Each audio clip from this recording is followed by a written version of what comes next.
नमस्कार दोस्तों, आप सबका स्वागत है मेरे YouTube चैनल अभी स्टडी पॉइंट में। मित्रों, यदि आपने अभी तक मेरे चैनल को सब्सक्राइब नहीं किया है तो मैं अनुरोध करूंगा आप सबसे कि मेरे चैनल को सब्सक्राइब कर लें, वीडियो को देखें, लाइक करें, कमेंट्स करें, हाँ वीडियो को पूरा देखें और अपने मूल्यवान कमेंट से अवगत जरूर कराएं। एक प्रश्न अक्सर judicial services examinations, APP examinations या फिर APO के एग्जामिनेशंस में पूछा जाता है कि क्या एक प्राइवेट व्यक्ति किसी व्यक्ति को गिरफ्तार कर सकता है, और यदि गिरफ्तार कर सकता है तो किन परिस्थितियों में, और फिर गिरफ्तारी की प्रक्रिया क्या होगी। प्रश्न ये भी उठता है कि क्या वह जो है प्राइवेट व्यक्ति उस व्यक्ति को जिसको गिरफ्तार किया है तलाशी ले सकता है, कितनी देर तक उसको अपनी अभिरक्षा में रख सकता है, अपनी कस्टडी में रख सकता है। इन सारे प्रश्नों का समाधान मैं करूंगा आज की वीडियो में। तो आइए समय गंवाए बिना स्टार्ट करते हैं। मित्रों, भारतीय नागरिक सुरक्षा संहिता की धारा 40 यह प्रावधान करती है कि प्राइवेट व्यक्ति कब किसी व्यक्ति को गिरफ्तार कर सकता है और गिरफ्तार करने की प्रक्रिया क्या होगी। तो भारतीय नागरिक सुरक्षा संहिता की धारा 40 प्राइवेट व्यक्तियों द्वारा गिरफ्तारी और गिरफ्तारी पर अपनाई जाने वाली प्रक्रिया का उल्लेख करती है। आप सभी जानते हैं कि 1 जुलाई 2024 से भारतीय नागरिक सुरक्षा संहिता लागू है। 1 जुलाई 24 से पहले दंड प्रक्रिया संहिता लागू थी। दंड प्रक्रिया संहिता में भी ऐसा प्रावधान था, यद्यप टाइम लिमिट का कोई उल्लेख नहीं था। तो दंड प्रक्रिया संहिता में प्राइवेट व्यक्ति द्वारा गिरफ्तारी का प्रावधान कहाँ पर था? दंड प्रक्रिया संहिता की धारा 43 में प्राइवेट व्यक्ति द्वारा गिरफ्तारी और गिरफ्तारी की प्रक्रिया का उल्लेख था। अब वर्तमान में लागू भारतीय नागरिक सुरक्षा संहिता 2023 की धारा 40 में प्राइवेट व्यक्ति द्वारा गिरफ्तारी और गिरफ्तारी की प्रक्रिया का उल्लेख किया गया है। इसमें प्रावधान यह है, धारा 40 की उपधारा 1 ये कहती है कि, एक बार हम लोग इसको देख लेते हैं।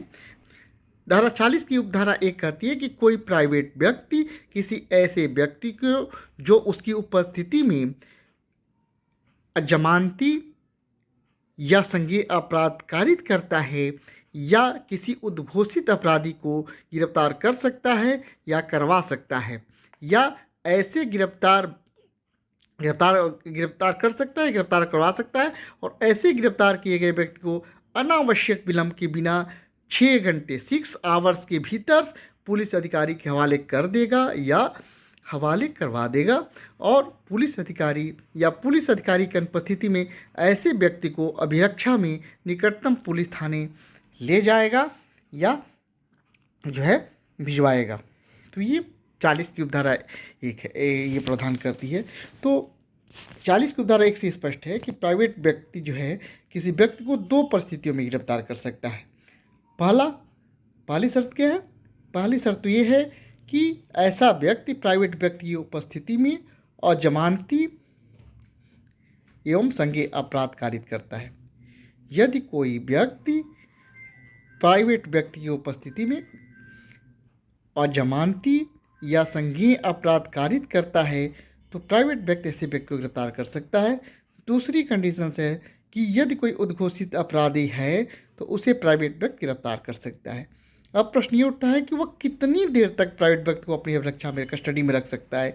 तो मैक्सिमम 6 आवर्स दिया गया है। पहले दंड प्रक्रिया संहिता में ये प्रावधान नहीं था। भारतीय नागरिक सुरक्षा संहिता में यह व्यवस्था की गई, प्राइवेट व्यक्ति अनावश्यक विलंब के बिना 6 घंटे के भीतर, अरे मैक्सिमम 6 आवर्स, 6 घंटे के भीतर वह किसी पुलिस अधिकारी को हवाले कर देगा या हवाले करवा देगा, और या उसको जो है अगर कोई इस तरह का पुलिस अधिकारी आसपास नहीं मिल रहा तो वो निकटतम पुलिस थाने को उसको भिजवाएगा, निकटतम पुलिस स्टेशन पे उसको भिजवा देगा। तो यह प्रावधान 40 या प्रावधान धारा 40 की उपधारा 1 में किया गया है।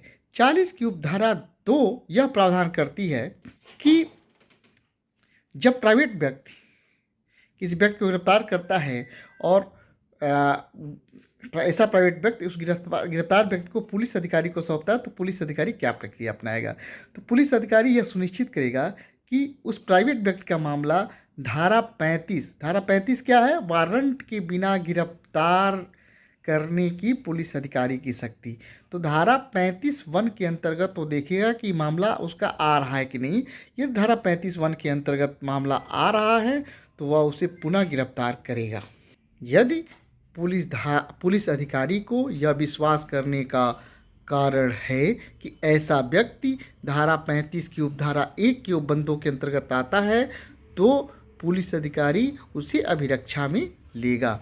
और यदि यह विश्वास करने का कारण है, उपधारा 3 यह कहती है कि यदि यह विश्वास करने का कारण है कि उसने असंज्ञेय अपराध कारित किया है और वह पुलिस अधिकारी की मांग पर अपना नाम और निवास स्थान बताने से इनकार करता है या ऐसा नाम या निवास स्थान बताता है जिसके बारे में ऐसे अधिकारी को यह विश्वास करने का कारण है कि वह मिथ्या है, तो उसके विषय में धारा 39 के उपबंधों के अधीन कार्रवाई की जाएगी। किंतु यदि यह विश्वास करने के प्राप्त कारण नहीं है कि उसने कोई अपराध किया है तो ऐसे व्यक्ति को तुरंत छोड़ दिया जाएगा। यानी अब पुलिस अधिकारी को जब सौंपेगा वह व्यक्ति तो यह देखा जाएगा कि क्या उस व्यक्ति ने कोई कॉग्निजेबल नॉन बेलेबल ऑफेंस किया है। यदि कॉग्निजेबल नॉन बेलेबल ऑफेंस किया है और पुलिस अधिकारी 35(1) के अंतर्गत उसको वारंट के बिना गिरफ्तार करने के लिए सर सकते हैं तो उस प्रावधान के अंतर्गत वह अभिरक्षा मिलेगा। यदि वह दूसरी स्थिति है कि नहीं, वो उसने इस तरह का ऑफेंस नहीं किया है, उसने नॉन कॉग्निजेबल ऑफेंस किया है, तब भी पुलिस अधिकारी इंश्योर करेगा कि क्या ऐसी स्थिति है कि उसका नाम और निवास स्थान उससे पूछा जाता है और नाम निवास स्थान नहीं बताता है या गलत नाम निवास स्थान बताता है तो धारा 39 के अंतर्गत जो शक्ति है पुलिस अधिकारी की वो करेगा। और यदि कंफर्म हो जाता है कि उसने कोई अपराध नहीं किया है तो 1 मिनट भी उसको अभिरक्षा में नहीं रखा जाएगा और उसे छोड़ दिया जाएगा। तो क्या कंडीशंस है? पुलिस अधिकारी कोई प्राइवेट व्यक्ति किसी व्यक्ति को गिरफ्तार कर सकता है यदि ऐसे प्राइवेट व्यक्ति की उपस्थिति में ऐसा व्यक्ति संज्ञेय व अजमानती अपराधकर्ता या उद्घोषित अपराधी है। दूसरी कंडीशन, ऐसा व्यक्ति को 6 घंटे के बिना अनावश्यक विलंब के 6 घंटे के भीतर वो उसको पुलिस अधिकारी को सौंप देगा। यदि कोई पुलिस अधिकारी नहीं मिलता है तो वो निकटतम पुलिस स्टेशन भिजवाएगा। तलाशी का अधिकार प्राइवेट व्यक्ति को नहीं है, ये ध्यान में रखने की बात है कि प्राइवेट व्यक्ति उस व्यक्ति की तलाशी नहीं ले सकता है।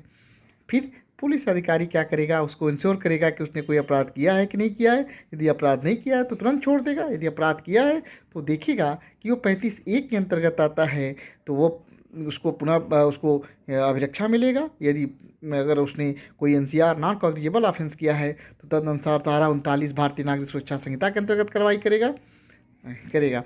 मुझे उम्मीद है कि आपको जानकारी अच्छी लगी होगी। ये जानकारी अच्छी लगी तो वीडियो को लाइक करें, कमेंट्स करो, दोस्तों को भी शेयर करना ना भूलें। नमस्कार दोस्तों।